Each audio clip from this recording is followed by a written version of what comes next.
ನಮಸ್ತೆ ವೀಕ್ಷಕರೇ, ನಮ್ಮ ಕ್ಯಾನ್ಸರ್ಗೆ ಆನ್ಸರ್ ಯೂಟ್ಯೂಬ್ ಚಾನಲ್ಗೆ ನಿಮಗೆಲ್ಲರಿಗೂ ಸುಸ್ವಾಗತ. ಪೇಷಂಟ್ಸು ಸ್ವಲ್ಪ ಏಜ್ ಆಗಿರೋಂಥವ್ರು ಕ್ಯಾನ್ಸರ್ ಟ್ರೀಟ್ಮೆಂಟ್ ತೊಗೊಳ್ಳೋವಾಗ ಅನೇಕ ಸಮಸ್ಯೆಗಳನ್ನ ನಾವು ನೋಡ್ತೀವಿ. ಲಾಸ್ಟ್ ಒಂದು 15 ದಿವಸದಲ್ಲಿ ನನ್ನ 3 ಪೇಷಂಟ್ಸ್ಗೆ ಅವರು ಮನೇಲಿ ಓಡಾಡುವಾಗ ಬಿದ್ದು ಅವರು ಪೆಟ್ಟು ಮಾಡ್ಕೊಂಡಿದ್ದಾರೆ. ಕೆಲವ್ರಿಗೆ ಫ್ರ್ಯಾಕ್ಚರ್ ಸಹ ಆಗಿದೆ. ಸೊ ಈ ವಯಸ್ಸಾದಂಥ ಪೇಷಂಟ್ಸು ಕ್ಯಾನ್ಸರ್ ಟ್ರೀಟ್ಮೆಂಟ್ ತೊಗೊಳ್ಳೋವಾಗ ಏನೆಲ್ಲ ಜಾಗ್ರತೆ ಅವರು ವಹಿಸ್ಬೇಕು, ಅವರು ಬಿದ್ದು ಪೆಟ್ಟು ಮಾಡ್ಕೊಳ್ಳೋ ಹಾಗೆ ಏನೇನೆಲ್ಲ ಅವರು ಪ್ರಿಕಾಷನ್ಸು ತೊಗೊಳ್ಬೇಕು ಅಂತ ಒಂದು ವಿಷಯಗಳನ್ನ ನಾವು ತಿಳ್ಕೊಳ್ಳೋಣ. ನಮ್ಮ ಈ ಸಂಚಿಕೆಯಲ್ಲಿ ನಮ್ಮ ನ್ಯೂರಾಲಜಿಸ್ಟು ಡಾಕ್ಟರ್ ಹಂಸ ಅವರು ಈ ವಯಸ್ಸಾದಂಥ ಪೇಷಂಟ್ಸು ಕ್ಯಾನ್ಸರ್ ಟ್ರೀಟ್ಮೆಂಟ್ ತೊಗೊಳ್ಳೋವಾಗ ಏನೆಲ್ಲ ಪ್ರಾಬ್ಲಮ್ಗಳಾಗತ್ತೆ, ಅವ್ರು ಏನಕ್ಕೆ ಬೀಳೋ ಅಂಥ ಸಾಧ್ಯತೆಗಳು ಜಾಸ್ತಿ ಆಗುತ್ತೆ, ಮತ್ತು ಅದಕ್ಕೆ ನಾವು ಏನೇನೆಲ್ಲ ಪ್ರಿಕಾಷನ್ಸ್ ತೊಗೊಂಡು ಈ ಥರ ಏಜ್ ಆದಂಥ ಪೇಷಂಟ್ಸು ಬೀಳೋದನ್ನು ನಾವು ಹೇಗೆ ತಡೆಗಟ್ಬೋದು ಅಂತ ಹೇಳ್ತಾರೆ. ಆ ವಿಷಯದ ಬಗ್ಗೆ ನಾವು ಇನ್ನೂ ತಿಳ್ಕೊಳ್ಳೋಣ. ನಮ್ಮ ಕ್ಯಾನ್ಸರ್ಗೆ ಆನ್ಸರ್ ಯೂಟ್ಯೂಬ್ ಚಾನಲ್ಗೆ ನೀವಿಲ್ಲ ಸಬ್ಸ್ಕ್ರೈಬ್ ಮಾಡಿಲ್ಲ ಅಂದರೆ ಖಂಡಿತ ಸಬ್ಸ್ಕ್ರೈಬ್ ಮಾಡಿ. ಮತ್ತು ಕ್ಯಾನ್ಸರ್ ಚಿಕಿತ್ಸೆ ಬಗ್ಗೆ ನಾನು ಬರೆದಿರೋಂಥ ಪುಸ್ತಕ ಕ್ಯಾನ್ಸರ್ಗೆ ಆನ್ಸರ್ ನೀವಿನ್ನೂ ಓದಿಲ್ಲ ಅಂದರೆ ಖಂಡಿತ ಓದಿ. ನೀವು ಇಂಗ್ಲೀಷಲ್ಲಿ ಓದೋಕ್ಕೆ ಇಷ್ಟಪಡ್ತೀರಾ ಅಂದರೆ ಆನ್ಸರಿಂಗ್ ಕ್ಯಾನ್ಸರ್ ಅಂತ ಸೇಮ್ ಬುಕ್ಕು ಇಂಗ್ಲೀಷಲ್ಲಿದೆ, ಖಂಡಿತ ಅದನ್ನ ಓದಿ.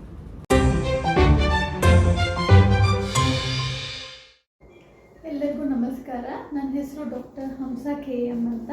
ಇಲ್ಲಿ ನಾನು ಸಹ್ಯಾದ್ರಿ ನಾರಾಯಣ ಹಾಸ್ಪಿಟಲಲ್ಲಿ ನ್ಯೂರಾಲಜಿಸ್ಟ್ ಆಗಿ ವೃತ್ತಿ ಮಾಡ್ತಾ ಇದ್ದೀನಿ. ಇವತ್ತು ನಾವು ಇಲ್ಲಿ ಫಾಲ್ಸ್ ಇನ್ ಕ್ಯಾನ್ಸರ್ ಪೇಷಂಟ್, ಇದೊಂದು ತುಂಬ ಇಂಪಾರ್ಟೆಂಟ್ ಆ್ಯಂಡ್ ಆಲ್ಸೋ ಸ್ವಲ್ಪ ನೆಗ್ಲೆಕ್ಟೆಡ್ ಟಾಪಿಕ್ ಬಗ್ಗೆ ಸ್ವಲ್ಪ ತಿಳ್ಕೊಳ್ಳೋಣ.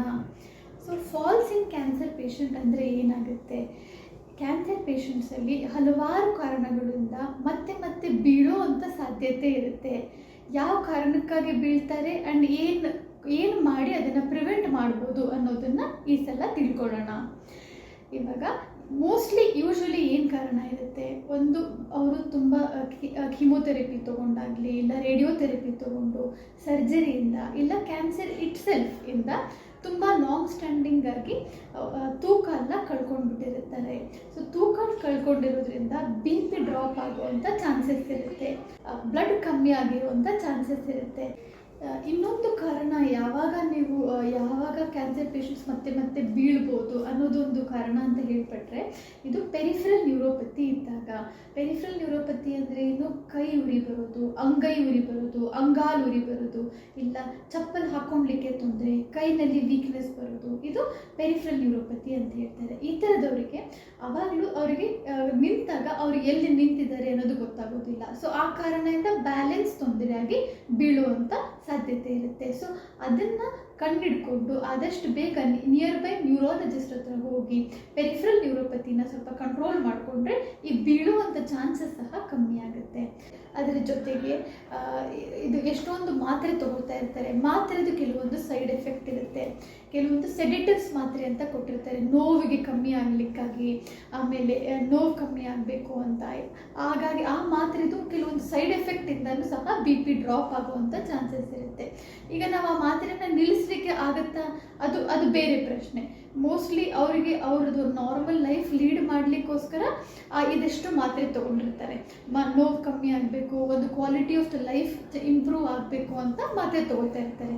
ಅದೇ ರೀತಿಯಲ್ಲಿ ಈ ಮಾತ್ರೆ ತಗೊಳ್ಳುವಾಗ ಅದನ್ನು ನಿಲ್ಲಿಸಲಿಕ್ಕೆ ಆಗದೇ ಇದ್ದಾಗ ಪರಿಸ್ಥಿತಿಯಲ್ಲಿ ಆಮೇಲೂ BP ಡ್ರಾಪ್ ಆಗಿ ಬೀಳುವಂಥ ಸಾಧ್ಯತೆ ಇರುತ್ತೆ. ಸೊ ಆವಾಗ ಏನು ಮಾಡ್ಬೋದು ನಾವು ಅನ್ನೋದನ್ನು ತಿಳ್ಕೊಳ್ಳೋಣ. ಒಂದು ಮೋಸ್ಟ್ ಇಂಪಾರ್ಟೆಂಟು, ಈಗ ಯಾರು ಕ್ಯಾನ್ಸರ್ ಪೇಷಂಟ್ ಇರ್ತಾರೆ ಅವ್ರ ಜೊತೆಗಿರೋರು ತುಂಬ ಲಕ್ಷ್ಯ ವಹಿಸಬೇಕಾಗುತ್ತೆ.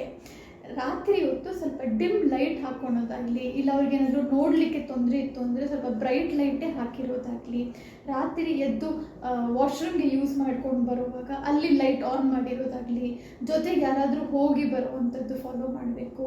ಬಾತ್ರೂಮಲ್ಲಿ ಇದು ಇಂಡಿಯನ್ ಟಾಯ್ಲೆಟ್ ಯೂಸ್ ಮಾಡೋದಕ್ಕಿಂತ ಬೆಹತರಾಗಿ ಒಂದು ವೆಸ್ಟರ್ನ್ ಟೈಪ್ ಯೂಸ್ ಮಾಡೋದು, ಸೊ ದಟ್ ಕೆಳಗಡೆ ಎದ್ದು ಕೂತ್ಕೊಂಡಾಗ BP ಡ್ರಾಪ್ ಆಗಿ ಬೀಳಬಾರ್ದು. ಅದೊಂದು ಕಾರಣಕ್ಕಾಗಿ. ಮತ್ತು ಬಾತ್ರೂಮಲ್ಲಿ ಸೈಡಿಗೆ ಒಂದು ರೇಲ್ಸ್ ಹಾಕೊಳ್ಳೋದು, ಆ ಥರ ಮಾಡ್ಬೋದು. ಅದರ ಜೊತೆಗೆ ಒಂದೇ ಸಲ ಎದ್ದು ನಿಂತು ಓಡಾಡೋದು ಬೇಡ ಅನ್ನೋದು ಹೇಳೋದು, ಅಡ್ವೈಸ್ ಮಾಡೋದು ಅವರಿಗೆ. ಎದ್ದು ಒಂದು ನಿಮಿಷ ಕೂತ್ಕೊಂಡು ಅದಾದಮೇಲೆ ನಿಧಾನಕ್ಕೆ ಎದ್ದು ನಿಂತ್ಕೊಂಡು ಅದರ ನಂತರ ನಿಧಾನಕ್ಕೆ ಹೋಗಿ ವಾಶ್ರೂಮ್ ಯೂಸ್ ಮಾಡಿಕೊಂಡು ಬರೋದಾಗಲಿ, ಇಂಥದ್ದೆಲ್ಲ ಚಿಕ್ಕ ಚಿಕ್ಕ ಕರೆಕ್ಷನ್ಸ್ ಇದನ್ನು ಮಾಡಿಕೊಂಡ್ರೆ ನಾವು ಒಂದು ದೊಡ್ಡ ಫಾಲ್ ಅನ್ನೋದು ಪ್ರಿವೆಂಟ್ ಮಾಡ್ಬೋದು. ಇದ್ರ ಜೊತೆಗೆ ಇನ್ನೇನು ಯಾವುದಾದ್ರೂ ಮೆಡಿಕೇಶನ್ಸ್ ಏನಾದರೂ ಅವಾಯ್ಡ್ ಮಾಡೋಕ್ಕಾಗುತ್ತಾ, ಎಕ್ಸೆಸಿವ್ ಸೆಡಿಟಿವ್ಸ್ ಅವಾಯ್ಡ್ ಮಾಡಲಿಕ್ಕಾಗತ್ತಾ, ಅದನ್ನು ನೀವು ಇದು ತೋರಿಸ್ತಿರೋ ಡಾಕ್ಟರ್ ಹತ್ರ ಡಿಸ್ಕಸ್ ಮಾಡಿಕೊಂಡು ಆ ಮೆಡಿಕೇಶನ್ಸ್ನ ಡೋಸ್ ಕಮ್ಮಿ ಮಾಡ್ಕೊಳೋದು, ಇದು ಒಂದು ಮಾಡೋದು. ಬ್ಲಡ್ ಹಿಮೋಗ್ಲೋಬಿನ್ ಲೆವೆಲ್ಸ್ನ ಮತ್ತೆ ಮತ್ತೆ ಚೆಕ್ ಮಾಡ್ಕೊತಾ ಇರೋದು, ತುಂಬ ಕಮ್ಮಿ ಇತ್ತು ಅಂದರೆ ಹಿಮೋಗ್ಲೋಬಿನ್ ಇಂಪ್ರೂವ್ ಮಾಡ್ಕೊಳ್ಲಿಕ್ಕೆ ಕರೆಕ್ಷನ್ಸ್ ಮೆಡಿಸಿನ್ ತೊಗೊಳ್ಳೋದು.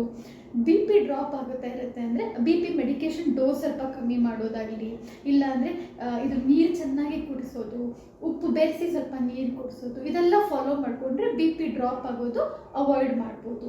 ಸೊ ನಾವು ಇನ್ನೇನು ಮಾಡ್ಬೋದು ಬೀಳೋದನ್ನು ತಡೆಗಟ್ಟಲಿಕ್ಕೆ ಇನ್ನೇನು ಮಾಡ್ಬೋದು ಅಂತ ಹೇಳಿದ್ರೆ ಅವರಿಗೆ ಸಿಂಪಲ್ ಚೇರ್ ಬೇಸ್ಡ್ ಎಕ್ಸಸೈಸಸ್ ಹೇಳ್ಕೊಡೋದು.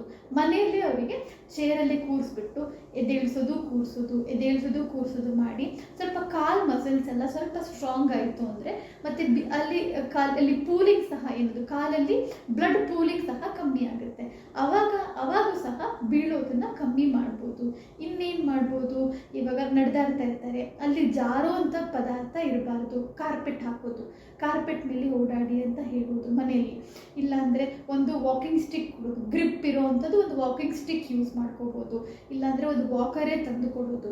ಸೊ ಅದನ್ನು ನಿಡ್ಕೊಂಡೇ ಯೂಸ್ ಮಾಡಿ, ಸೊ ಅದೊಂದು ಗ್ರಿಪ್ ಸಿಗುತ್ತೆ, ಅವ್ರಿಗೊಂದು ಸಪೋರ್ಟ್ ಸಿಗುತ್ತೆ.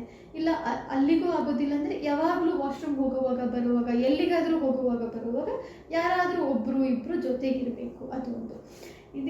ಮೋಸ್ಟ್ಲಿ ಈ ಕಾರಣಗಳಿಂದ ಆಗುವಂಥ ಫಾಲ್ಸನ್ನು ನಾವು ಇದಿಷ್ಟು ಸಿಂಪಲ್ ಮೆಷರ್ಸ್ನ ಮಾಡ್ಕೊಂಡು ಬಂದರೆ ಫಾಲ್ಸ್ನ ಪ್ರಿವೆಂಟ್ ಮಾಡ್ಬೋದು. ಫಾಲ್ಸಿಂದ ಆಗೋ ದೊಡ್ಡದು ನಾನು ಏನೇನು ಹೇಳಿದ್ದೀನಿ, ಫ್ರ್ಯಾಕ್ಚರ್ ಆಗೋದಾಗಲಿ, ಇಲ್ಲ ಬೇರೊಂದು ತೊಂದರೆ ಆಗೋದಾಗಲಿ, ಬ್ರೈನಲ್ಲಿ ಹೆಮರೇಜ್ ಆಗೋದಾಗಲಿ, ಅದನ್ನು ತಡೆಗಟ್ಬೋದು.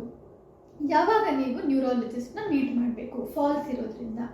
ಈಗ ನಿಮಗೆ ಪೆರಿಫರಲ್ ನ್ಯೂರೋಪತಿ ಸಿಂಪ್ಟಮ್ಸ್ ಇದೆ ಅಂದರೆ ಅಂಗೈ ಉರಿ ಬರೋದಾಗಲಿ, ಅಂಗಾಲು ಉರಿ ಬರೋದಾಗಲಿ, ಕೈನಲ್ಲಿ ವೀಕ್ನೆಸ್ ಕಾಣಿಸ್ಕೊಳೋದು, ಕಾಲಲ್ಲಿ ವೀಕ್ನೆಸ್ ಕಾಣಿಸ್ಕೊಳೋದು, ಕೈದೆಲ್ಲ ತುಂಬ ಚಿಕ್ಕದಾಗ್ಬಿಟ್ಟಿದೆ, ತುಂಬ ವೇಸ್ಟಿಂಗ್ ಅನಿಸ್ಬಿಟ್ಟಿದೆ, ಕೈಯೆಲ್ಲ ಸಣ್ಣ ಆಗ್ತಾ ಬರ್ತಾ ಇದೆ, ಕಾಲು ಸಣ್ಣ ಆಗ್ತಾ ಬರ್ತಾ ಇದೆ, ಅಲ್ಲಿ ಕಲರ್ದು ಚೇಂಜಸ್ ಕಾಣಿಸ್ತಾ ಇದೆ, ಇಲ್ಲೇನಾದರೂ ನೀಲಿಯಾಗಿ ಚೇಂಜ್ ಆಗೋದು, ಇಲ್ಲ ತುಂಬ ಥಂಡಿ ಅನಿಸೋದು, ಈ ಥರ ಇದ್ದಾಗ ಆವಾಗ ನೀವು ನ್ಯೂರಾಲಜಿಸ್ಟ್ನ ಮೀಟ್ ಮಾಡಬೇಕು. ಮೀಟ್ ಮಾಡಿದಾಗ ಅವ್ರು ಕೆಲವೊಂದು ಟೆಸ್ಟ್ ಮಾಡಿ ನಿಮಗೆ ಎಷ್ಟು ಸಿಂಪ್ಟಮ್ಸ್ ಇದೆ ಆ ಸಿಂಪ್ಟಮ್ಸ್ ಪ್ರಕಾರವಾಗಿ ನಿಮಗೆ ಮೆಡಿಕೇಶನ್ಸ್ ಕೊಡ್ತಾರೆ. ಈ ಸಿಂಪ್ಟಮ್ಸ್ ಕಮ್ಮಿ ಆಯಿತು ಅಂದರೆ ಆಟೋಮ್ಯಾಟಿಕ್ಕಾಗಿ ಫಾಲ್ ಆಗೋ ರಿಸ್ಕ್ ಸಹ ಕಮ್ಮಿ ಆಗುತ್ತೆ. ಸೊ ಇವಾಗ ಬಿದ್ದರೂ ಫಾಲ್ ಆಗಿಬಿಟ್ಟಿದೆ, ಏನು ರಿಸ್ಕ್ ಇರುತ್ತೆ? ಬಿದ್ದರು ಅಂತ ಹೇಳಿದ್ರೆ ಅವರಿಗೆ ಕಾಲು ಮುರಿಯುವಂಥ ರಿಸ್ಕ್ ಇರುತ್ತೆ. ಯಾವ ಕಾರಣಕ್ಕಾಗಿ? ಆಲ್ರೆಡಿ ವೀಕ್ ಆಗಿರ್ತಾರೆ, ಆಲ್ರೆಡಿ ತುಂಬ ವೇಟ್ ಲಾಸ್ ಆಗಿರುತ್ತೆ, ಬೋನೆಲ್ಲ ಸವದಿರುತ್ತೆ, ಬೋನ್ ಈಸಿಯಾಗಿ ಫ್ರ್ಯಾಕ್ಚರ್ ಆಗುವಂಥ ಪಾಸಿಬಿಲಿಟೀಸ್ ಇರುತ್ತೆ. ಅದು ನಾರ್ಮಲ್ ವಿತೌಟ್ ಕ್ಯಾನ್ಸರ್ ಪೇಷಂಟ್ಸಲ್ಲೂ ಎಲ್ಡರ್ಲಿ ಇಂಡಿವಿಜುವಲ್ಸ್ಗೆ ಇದು ತುಂಬ ಕಾಮನ್. ವಯಸ್ಕರ ಅಂತ ಹೇಳ್ತೀವಲ್ಲ ನಾವು, 50 ವರ್ಷದ ಮೇಲ್ಪಟ್ಟು 60 ವರ್ಷದ ಮೇಲ್ಪಟ್ಟು ಅವ್ರದ್ದು ಆಲ್ರೆಡಿ ಬೋನ್ ಸ್ವಲ್ಪ ವೀಕ್ ಆಗಿರುತ್ತೆ, ಅವ್ರು ಬಿದ್ದಾಗಲೂ ಫ್ರ್ಯಾಕ್ಚರ್ ಆಗುವಂಥ ರಿಸ್ಕ್ ಇರುತ್ತೆ. ಮತ್ತು ಈಗ ಕ್ಯಾನ್ಸರ್ ಜೊತೆಗೆ ವಯಸ್ಕರ ವ್ಯಕ್ತಿಗಳಿತ್ತು ಅಂದರೆ ಅವ್ರಿಗೂ ಬಿದ್ದಾಗ ತುಂಬ ಫ್ರ್ಯಾಕ್ಚರ್ ಆಗುವಂಥ ರಿಸ್ಕ್ ಜಾಸ್ತಿ ಇರುತ್ತೆ. ಸೊ ಇದನ್ನು ನಾವು ತಡೆಗಟ್ಟಬಹುದು. ಬಿದ್ದ ಮೇಲೆ SDH ಅಂತ ಹೇಳ್ತಾರೆ, ಬ್ರೈನ್ ಒಳಗಡೆ ಹೆಮರೇಜ್ ಆಗೋದು, ಸಬ್ ಡ್ಯೂರಲ್ ಹೆಮೆಟೋಮಾಸ್ ಆಗೋದು, ಇಲ್ಲ ಬೇರೆ ಥರ ಹೆಮರೇಜ್, ಬೇರೆ ಎಲ್ಲಾದರೂ ಹೆಮರೇಜ್ ಆಗೋದು, ಅದನ್ನು ನಾವು ಪ್ರಿವೆನ್ಷನ್ ಮಾಡ್ಬೋದು. ಬಿದ್ದು ಫ್ರ್ಯಾಕ್ಚರ್ ಆಗೋದನ್ನು ಪ್ರಿವೆನ್ಷನ್ ಮಾಡ್ಬೋದು. ಸೊ ಒಂದ್ಸಲ ಫ್ರ್ಯಾಕ್ಚರ್ ಆಗಿಬಿಡ್ತು ಅಂದರೆ ಆಲ್ರೆಡಿ ಇದಿಷ್ಟು ತೊಂದರೆ ಇರೋದ್ರಿಂದ ಇಷ್ಟೊಂದು ಮಾತ್ರೆ ಹೋಗ್ತಾ ಇರುತ್ತೆ. ಇದ್ರ ಜೊತೆಗೆ ಬಿದ್ದರು ಫ್ರ್ಯಾಕ್ಚರ್ ಆಯಿತು ಅಂದರೆ ಮತ್ತೆ ಬೆಡ್ ರಿಡನ್ ಸ್ಟೇಟ್ಗೆ ಹೋಗ್ಬಿಡ್ತಾರೆ. ಅದಾದಮೇಲೆ ಅವರಲ್ಲಿ ಅದೊಂದು ಇಂಡಿಪೆಂಡೆನ್ಸ್ ಫೀಲ್ ಅನ್ನೋದೇ ಬರೋದಿಲ್ಲ. ಸೊ ಇದಿಷ್ಟು ನಾವು ಅವ್ರದ್ದು ಮೆಂಟಲ್ ವೆಲ್ಬೀಯಿಂಗ್ ಸಹ ಕಂಟ್ರೋಲ್ ಮಾಡ್ಕೋಬೋದು, ಒಳ್ಳೆ ಒಂದು ಪಾಸಿಟಿವ್ ಎನ್ವಿರಾನ್ಮೆಂಟ್ ಕ್ರಿಯೇಟ್ ಮಾಡಿ ಕೊಡ್ಬೋದು. ಸೊ ಈ ವಿಚಾರವಾಗಿ ಫಾಲ್ಸ್ ಇನ್ ಕ್ಯಾನ್ಸರ್ ಪೇಷಂಟ್ಸ್ ಆಗಿ ಎಚ್ಚರಿಕೆ ತುಂಬ ಇಂಪಾರ್ಟೆಂಟ್ ಆಗುತ್ತೆ. ಧನ್ಯವಾದಗಳು. ಸೊ ನೋಡಿದ್ರಲ್ಲ ವೀಕ್ಷಕರೇ, ಏಜ್ ಆದಂಥ ಪೇಷಂಟ್ಸು ಕ್ಯಾನ್ಸರ್ ಟ್ರೀಟ್ಮೆಂಟ್ ತೊಗೊಳ್ಳೋವಾಗ ಅವ್ರಿಗೆ ಏನೆಲ್ಲ ಪ್ರಾಬ್ಲಮ್ಗಳು ಆಗ್ಬೋದು, ಮತ್ತು ಅವರು ಮನೇಲಿ ಬೀಳೋದನ್ನು ಅವಾಯ್ಡ್ ಮಾಡೋಕ್ಕೆ ನಾವು ಏನೆಲ್ಲ ಪ್ರಿಕಾಷನ್ಸ್ ತೊಗೋಬೇಕು ಅಂತ ಡಾಕ್ಟರ್ ಹಂಸ ಅವರು ಡೀಟೇಲಾಗಿ ನಮಗೆ ಹೇಳಿದ್ದಾರೆ. ಖಂಡಿತ ಈ ಟಿಪ್ಸ್ನ ಫಾಲೋ ಮಾಡಿ ಮತ್ತು ಏಜ್ ಆದಂಥ ಪೇಷಂಟು ಮನೇಲಿ ಬೀಳೋದನ್ನು ತಡೆಗಟ್ಟಿ. ಈ ವಿಡಿಯೋ ನಿಮಗೆ ಇಷ್ಟ ಆಗಿದರೆ ಲೈಕ್ ಮಾಡಿ, ಕಮೆಂಟ್ ಮಾಡಿ, ಮತ್ತು ಕ್ಯಾನ್ಸರ್ಗೆ ಆನ್ಸರ್ ಯೂಟ್ಯೂಬ್ ಚಾನಲ್ಗೆ ನೀವಿನ್ನೂ ಸಬ್ಸ್ಕ್ರೈಬ್ ಮಾಡಿಲ್ಲ ಅಂದರೆ ಖಂಡಿತ ಸಬ್ಸ್ಕ್ರೈಬ್ ಮಾಡಿ. ವಿಡಿಯೋ ನೋಡಿದ್ದಕ್ಕೆ ನಿಮಗೆಲ್ಲರಿಗೂ ಧನ್ಯವಾದಗಳು.